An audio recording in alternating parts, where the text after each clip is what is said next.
The origins of an investigation. House Intelligence Committee Chairman Devin Nunes revealing the results of his review into the beginning of the Trump campaign probe. Here's what he told me yesterday on Sunday Morning Futures. We've long wanted to know, well, what intelligence did you have that actually led to this investigation? So what we found now, after the investigators have reviewed it, is that, in fact, there was no intelligence. We thought, well, maybe there was one that went through a different channel, that was kept really quiet, that was secret, that was kept from the Congress and other folks. Well, in fact, after our investigators reviewed this, that is not what happened. There was no Five Eyes intelligence product. As it's been reported, there was no product. Joining us right now to talk more about that is Fox News senior judicial analyst, Judge Andrew Napolitano. Judge, no official intelligence, and he mentions the Five Eyes, which is an agreement that the U.S. has with a total of 5 countries to share intelligence, that we don't spy on one another. No intelligence went through that Five Eyes in terms of launching an investigation into the Trump campaign. So let me explain. Let me look at this 2 ways. One is the president's argument and Congressman Nunes's argument is that this is a political hack job commenced by Sidney Blumenthal and Democrats through a dossier that they paid for, which they got their friends in the FBI and the intelligence community to present to a FISA court judge to authorize surveillance on Carter Page and perhaps on others, and that surveillance developed more information. So far, that's all true. Yes. That's all true. Stated differently, it really started by trying to sort of push a string through a pipe, and they managed somehow to get the string through. That's one argument. The other argument is it is very dangerous, and I've been critical of Congressman Nunes in the past, though I know him and like him and agree with him on many things and respect him and respect his work, for him to look at top secret information and cherry pick it for a political narrative. He did this 2 months ago. He did it last week. We can expect the opposite conclusion to come from Congressman Schiff, who will do the very same thing. In the good old days, which is about 6 months ago, if Congress wanted to know how a criminal investigation started, they would serve a subpoena on the Justice Department, and the Justice Department would take that subpoena across the street to a federal judge who would quash it and say, you know what, we don't interrupt, we don't invade, we don't second-guess criminal investigations while they're going on. You can see this stuff after they're concluded, whether they conclude with an indictment or whether they conclude with nothing. So I believe it is dangerous for him to do this because the Democrats will do it, he'll do it again, and then the Democrats will do it. Yeah, but you say the good old days was 6 months ago. Judge, let's be clear. There were subpoenas after subpoenas to get information from the Department of Justice and the FBI, and they stonewalled Congress, and they did not get it. So there's no good old days 6 months ago. I was being a little sarcastic when I said 6 months ago.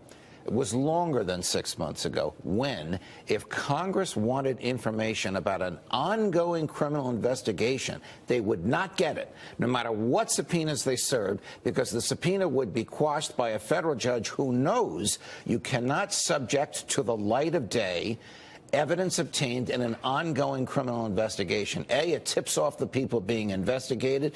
B, it deters the investigators from doing their work if they have to operate in sunlight rather than in the darkness. But where we have 2 people running the Justice Department who, in my view, are now scrambling to save their jobs, yes, Attorney General Jeff Sessions and Deputy Attorney General Rod Rosenstein, they're going to cooperate with those who want them to cough this stuff up because they want to keep their jobs. So do you see any other evidence other than the dossier used to launch an investigation into the Trump campaign? Well, I don't know because I don't have access to this. But the chairman of the Intel Committee does know. Well, the chairman of the Intel Committee, in my view, is cherry picking. That is, taking raw data that suits his political narrative and drawing a conclusion from it. Have I seen what he's seen? Of course not. I don't have a top security clearance. I wish that I did. I do know that the government says, and I am rarely a government guy, but I do know that the government says that as a result of some crazy conversation involving George Papadopoulos and the professor in London, the Australian ambassador learned about the Russian connection. It sounds wild, but I've seen wild.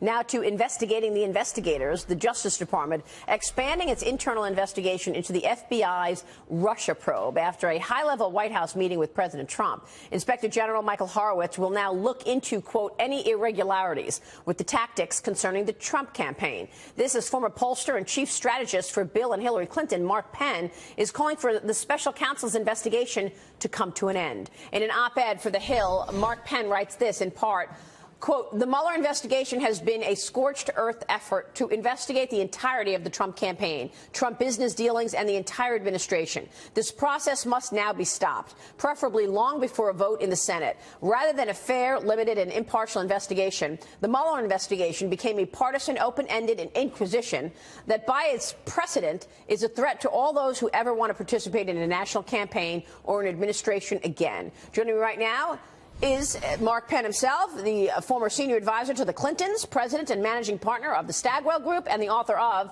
Microtrends Squared. Mark Penn is here. Also with me here in the studio is former Whitewater independent counsel, former federal prosecutor, Thompson and Knight partner Robert Ray. Great to see you both, gentlemen. Thank you so much for joining us. Morning. Mark, quite an op-ed again. You've been really calling bulls and strikes, frankly, pretty accurately with your op-eds. What was the reaction to this op-ed, and tell us more? Well, I think the reaction has been overwhelming. I really think it struck a chord. You know, when I said that, look, the deep state is about to get a reckoning here because we're going to get the Inspector General's report, and I think that the Nunes and others have been vigilant in saying they're going to get to the bottom of the start of this investigation. But it's been overwhelming. I even get letters from people who went through the independent counsel process and had their lives ruined. And, you know, we just can't have a process in America that ruins people who want to participate in political campaigns or administrations as parts of never-ending investigations. It's just wrong. Yeah, and, you know, in your op-ed, you talk about a conversation had with George Papadopoulos, a foreign policy advisor to the Trump campaign, and you ask the question, how did the FBI know they should talk to him in the first place? That is left out of the narrative. And Robert, Devin Nunes has been with me many times on this program and on my Sunday morning program, and he says there was no official intelligence used to launch a probe into potential collusion between Donald Trump and the Russians. Your thoughts? I don't know, my thoughts He's trying to get to how the probe started in the first place. Which is a legitimate question, right? I mean, that's the thing that you do want to know, because that's something that people should be held accountable for, at least in the political process, and to the extent that there are structural issues about the way the Department of Justice functions and the way the FBI functions. Those are things that need to be addressed by Congress in its oversight capacity. That's exactly where Congress should be. Look, on the independent counsel statute, that's the reason the independent counsel statute was not reenacted. Both parties, I think, had felt that they had become victims of unaccountable prosecutors. We now have a different system in place. I guess it's a reasonable question whether that different system is better. It's a regulatory special counsel appointed in this case by the Deputy Attorney General. I have said from the very beginning that I don't think that this investigation should last throughout for an indefinite term or throughout the president's term in office. This is something that I think in the political process, it's desirable for the country and for the political process if this can be brought to a conclusion before the election cycle, before the midterm election cycle. Especially since, Mark, you've got, first it was obstruction. Well, actually, second, it was obstruction. First, it was collusion. Then they said that they were looking for obstruction. And then they're basically trying to get tapes on Stormy Daniels. I mean, this investigation has gone in so many places, which is why you write that this is, at this point, an effort to just take down Donald Trump and investigate Donald Trump in any which way. Well, it's 1998 all over again. I mean, did we not learn anything from wasting a year? That's why I say, do we really want this thing to go to another pointless vote in the Senate when 2 years has been spent here? Nothing of any substance directly related to Russia collusion has been found in any way.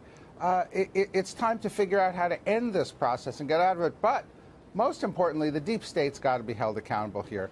Was this investigation of Hillary and her server a fair one? Was the meeting between the Attorney General and the President the right thing to do? Why did so many people seem to abuse their power here? This is a real question that we can't back away from. I agree with you. Well, that's why you have an investigation, though, right? I mean, look, people find it unseemly about the tactics that prosecutors apply in order to get at the truth. And it is, they're harsh and intended to be harsh. That's why it's a dangerous power to be exercised. That's why people need to be held to account for an improper exercise of that power. And it's particularly acute when you're talking about mixing politics and the tools of prosecution. So, that's what the Inspector General's report, I imagine, we'll see in the next, this week or next. Right. About what happened with regard to the Attorney General, the former president, whether there were any improper efforts, to play politics with regard to an investigation, and whether certain people, frankly, should have recused themselves and done so openly. It's what put Jim Comey in a very awkward position, because I don't think the Attorney General did what she should have done. Will we see justice? Bottom line, we're going to get the IG report. Will we see justice, Mark? I think if the IG report does blast Comey, it will open the floodgates here. If it doesn't, well, then I don't know what's going to happen. I don't expect Michael Horowitz to be pulling punches. I think that is going to be a harsh report and hold a lot of different people to account for what happened. We'll see. We should get the report soon. Robert Ray and Mark Penn, good to see you both. Thank you, gentlemen.